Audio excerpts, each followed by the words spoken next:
Welcome back to another episode of the Heroes Veritas podcast. I'm your host, Tim Bass, and today I want to talk about something that drives me a little bit nuts. It creates a lot of contempt from me because I think it's misunderstood, it's misappropriated. I also believe that it creates a farce and a parody of a very important and heavy subject, and that's this idea of the three percenters.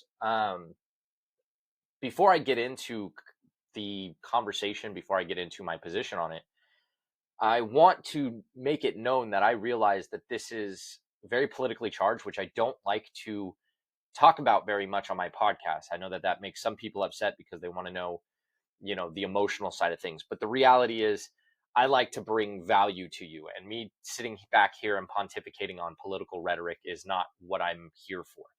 So that bodes the question, and I understand it bodes the question, why am I talking about this? And the reason that I'm talking about this is because when you look at this, and why I say it's misappropriated is because there's a seemingly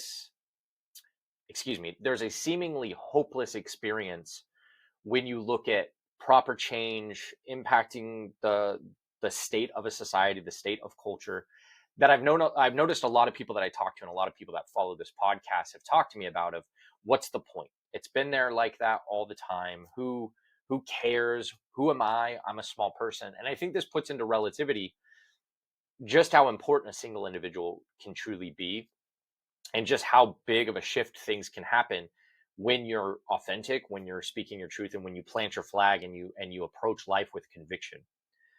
So before I get into it, maybe I should explain exactly what I mean by three percenters, because maybe some people aren't aware of what that is. Three percenters are people who have appropriated themselves as part of the original 3% of the population during the Independence and Revolutionary War, who were attributed with making the change. Now, my contention point with this is most people, and not all, I am painting with a broad brush, most people that say I am a 3%er don't actually know what that means. They also don't attribute themselves to it with action. They only do it in words. When it's safe, when there's no risk. And the last 2 years, 2.5 years, was very evident to that, right? We had lockdowns and we had all these things that happened that stole freedoms. They eroded our freedoms. And we're still not back to normal. And I wouldn't like to say normal because I think that's a stupid cliche phrase, but we're not back to a point where we are in a natural state of freedom. There are still a number of regulatory issues that are still being processed. There's still a number of constitutional oversteps that are still in play. And these, a very large portion of these individuals got in line. And what I mean by got in line, they were obedient. They obeyed something that they knew was wrong, and they even felt it was wrong. Maybe they were even speaking to other people that it was wrong, but they still followed. And again, this isn't a political discourse. This isn't me trying to call anybody out. But it is important to note that if you're going to say I'm a 3%er and then you're going to obey, then you are a caricature. You are false. You are not truly a 3%er. And here's why. When we say 3%er in the sense of Revolutionary Independence War, these people were committing high treason. Now, I'm not saying to go commit high treason. That's not what I'm saying at all. But they knew that what they were doing was against the law, but it was the moral right thing to do. And that's very similar, not the same, similar to the last couple of years where there were immoral and constitutional oversteps, and it was an arbitrary thing that these individuals obeyed. A large portion of these individuals obeyed.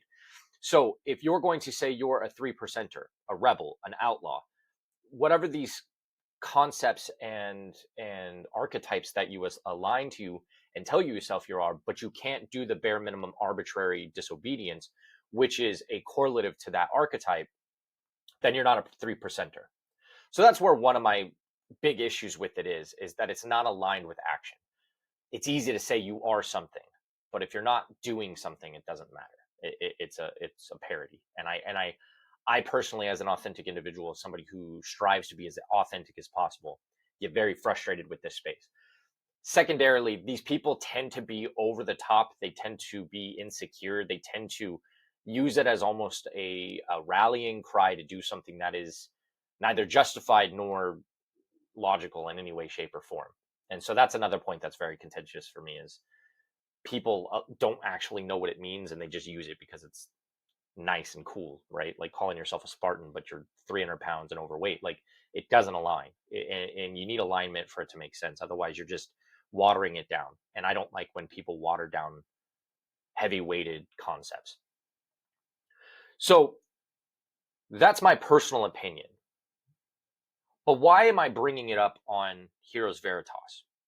One, because I think it's a good correlative to understand, if you're going to say something and be about it, be about it. Don't say you are something and then your actions do not align. I'm a big proponent of, you have to stick to your word. Integrity above everything. If you say you're going to do this, do it. Don't half-ass it. Go all in. If you say you're a Spartan, you better look and behave and do the things as a Spartan. If you're 3%er, then you better be a constitutionalist and focusing on freedom and focusing on making sure that everybody has that freedom, regardless of your own personal stance. Like, it has to align with the person you are. Otherwise, you're just a husk, you're a shell. You're a man hiding behind a mask. And I don't believe in that whatsoever.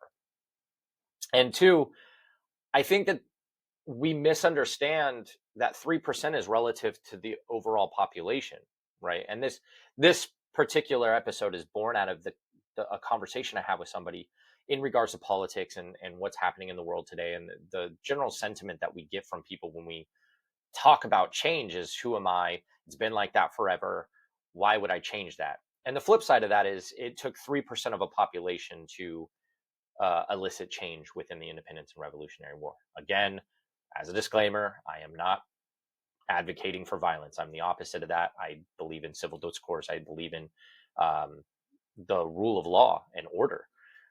But it is important to understand that you have a place in change. You have a place to make shifts in history. And when you negate yourself, when you downplay yourself because you're like, well, who am I?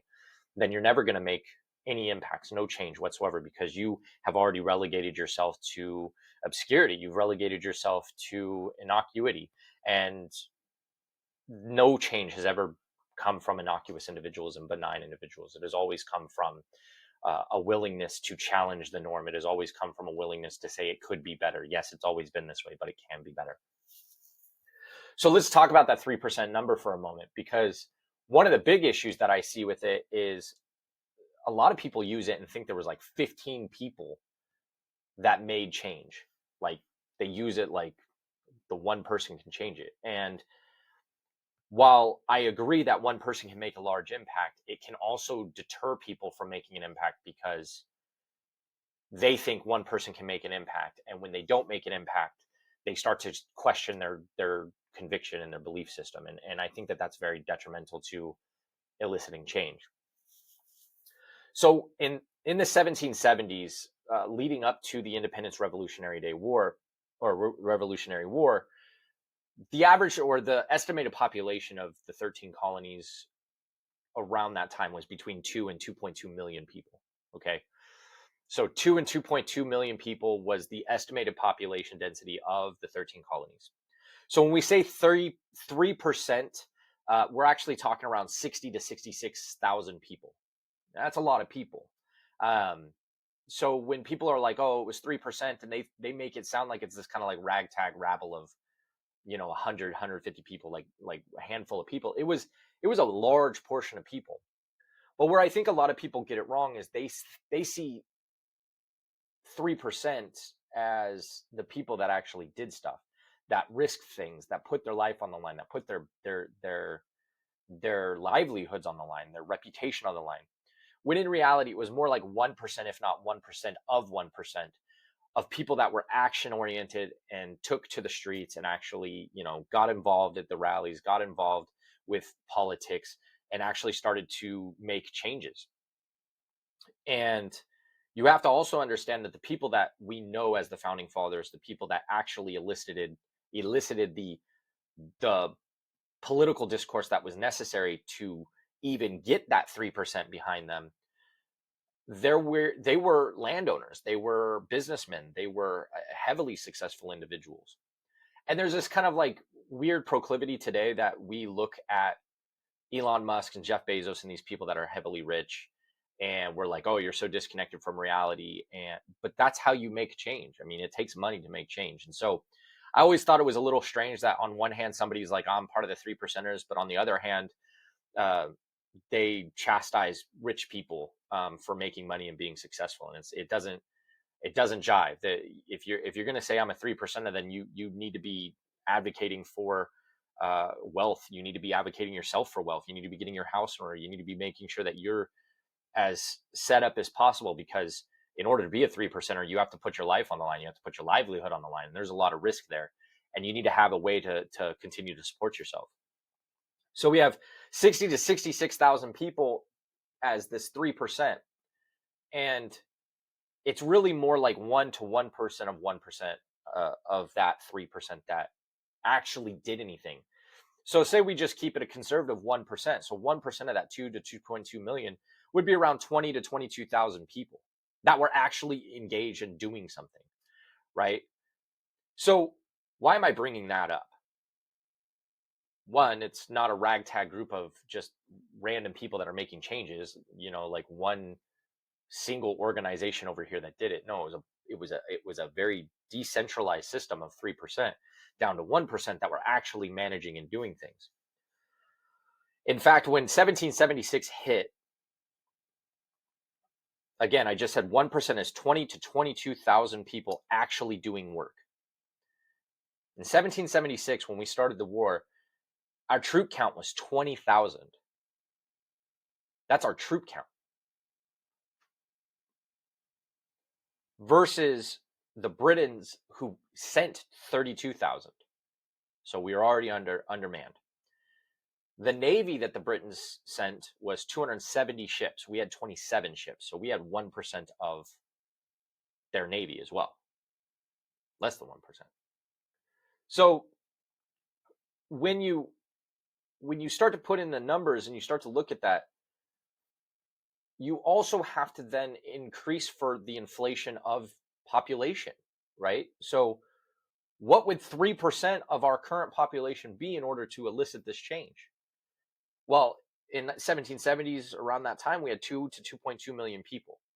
So that 1% was around 20,000, which is a lot of people, but it's somewhat less difficult to sustain and manage 20,000 people, right? You can get that in a stadium, right? 20,000 people you can have in a stadium watching a sports game for a couple hours. So it's a lot more manageable and sustainable. Now, fast forward to today, our current population is around 330 million people. Just in the US, 330 million. So if we wanted to look at the 3%ers and say, oh, like, we're part of the 3%ers, you would need 9.9 million people to elicit the same change and support that 3% would have happened in 1776. 9.9 million people. And of that, you would still need 3.3 million people to be action oriented and put their life on the line, put their livelihood on the line, and take the risk to truly elicit change. Now, we're in the early stages of civil discourse. We're in the early stages of politics. We're in the late stages of, I believe, corruption. But it's only been the last 2 to 3 years that we've seen an action-based populace that is kind of taking the blinders off, taking our heads out of the sand, and getting involved. So to get up to 3.3 million people fighting for freedom, civilly fighting for freedom, I'm not talking about violence. I don't want this to get confused, because I'm going to say this and some gung-ho dude is going to blame me for fucking being an asshole. That's not what I'm saying. I'm saying that you would need to get to 3.3 million people to even start turning the ship. And ships take a long time to turn. If you've ever been on a very large ship, they're so massive, it takes miles on the ocean to turn. It's not like turning on a dime. And that's kind of how we should see our impact to the world. We're one person. But if we can pivot just 1% for 1 to 2 people, and 1 to 2 people more, and 1 to 2 people more, that's how we get to that 3.3 million people. And so my contempt for a lot of the people that like connect themselves to the 3%ers, one, they lack the history and the knowledge to make that claim. Two, they have not adjusted for the current population. Three, they're not action oriented, and so they're just pontificating. They're not actually trying to add value and change. So what does that mean for you? What does that mean for the people that watch this show? What does that mean for people? One, don't underestimate the impact you have. Your voice can reach a lot of people if you're willing to use it. Speak authentically, speak with integrity, speak truthfully, let your actions match those words, and people will follow you. People will connect with you. People will want to be in your space, and they will want to see you succeed, and vice versa. Be willing to help others succeed and support other people. And two, don't get discouraged when things aren't moving at an exponential pace. Don't get discouraged when you only talk to one person, or you only talk to two people, or in the space of what we're talking about, socio-political space. If things are not changing on a legislative level, things are not changing on a political level, things are not changing on a cultural level, take it back, digress, stop trying to play on the big forum, stop trying to move the big ship, stop trying to steer the 3.3 million or the 9.9 million of the 1% and 3% respectively. Start trying to focus on, how do I get to 3.3 million? How can I touch 3.3 million lives? How can I encourage 3.3 million people? How can I improve their families? How can I improve their skill sets? How can I improve their knowledge? How can I improve their dedication, their comfort, their quality of life? Because in reality, humans are human, and we only deal in humanity, whether we like to admit it or not, right? We look at numbers, we look at, outcomes, we look at results. But the reality is, below all of those things, those are just masks for people, because without the people, it wouldn't happen. And so for everybody that's out there and they're like, man, I don't know how the country's going to turn around. I'm scared for my family. I'm scared for the future. Have hope. Be the hope. Instead of putting all that energy into how is this ever going to work, start putting your energy into solutioning. Be the change. Be the leader in your space. Be the person that says, hey, listen, I know things look kind of dark right now, but the sun always rises. And so if we're looking to the sun, work through the night, and it's okay. Get a flashlight. Start working together. Hold the flashlight for other people. Be the light for other people. Guide them to the safe harbor. Because at the end of the day, it is that which is going to shift the culture more than debates on some television show, or yelling at each other on the internet, or me posting this podcast. Like, this helps, right? Like, because it's a connection point for us. But the true connection is going to come from you and your community, you and your people. I've talked about this before on my social media. Like, I know all my neighbors.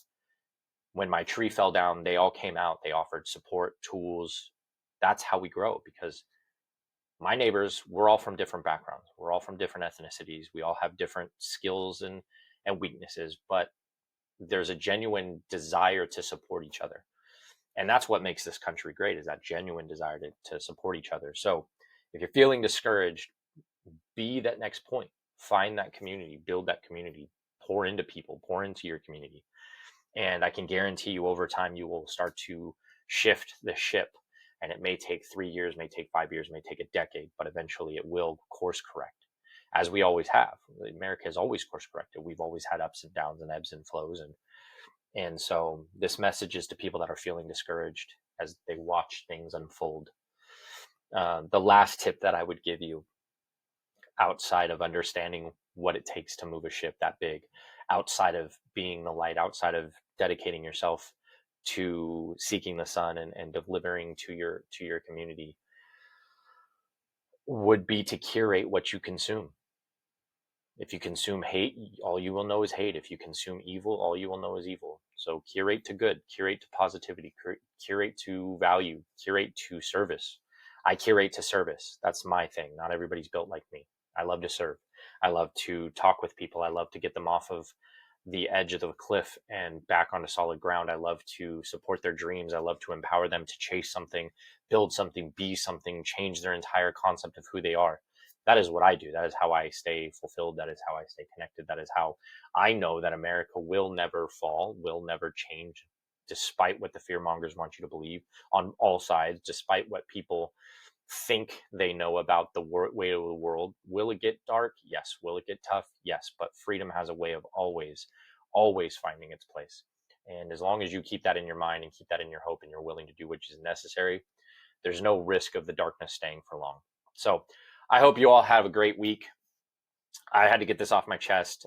In fact, I literally just had this conversation and hopped on here just to record this. So if it seemed a little bit unplanned, unscripted, a little weird, a little bit more conversational, for lack of a better word, or clunky, it's because I just needed to get what was on my heart off and share that with you. So I hope you guys have a blessed week, blessed weekend, whatever this finds you at.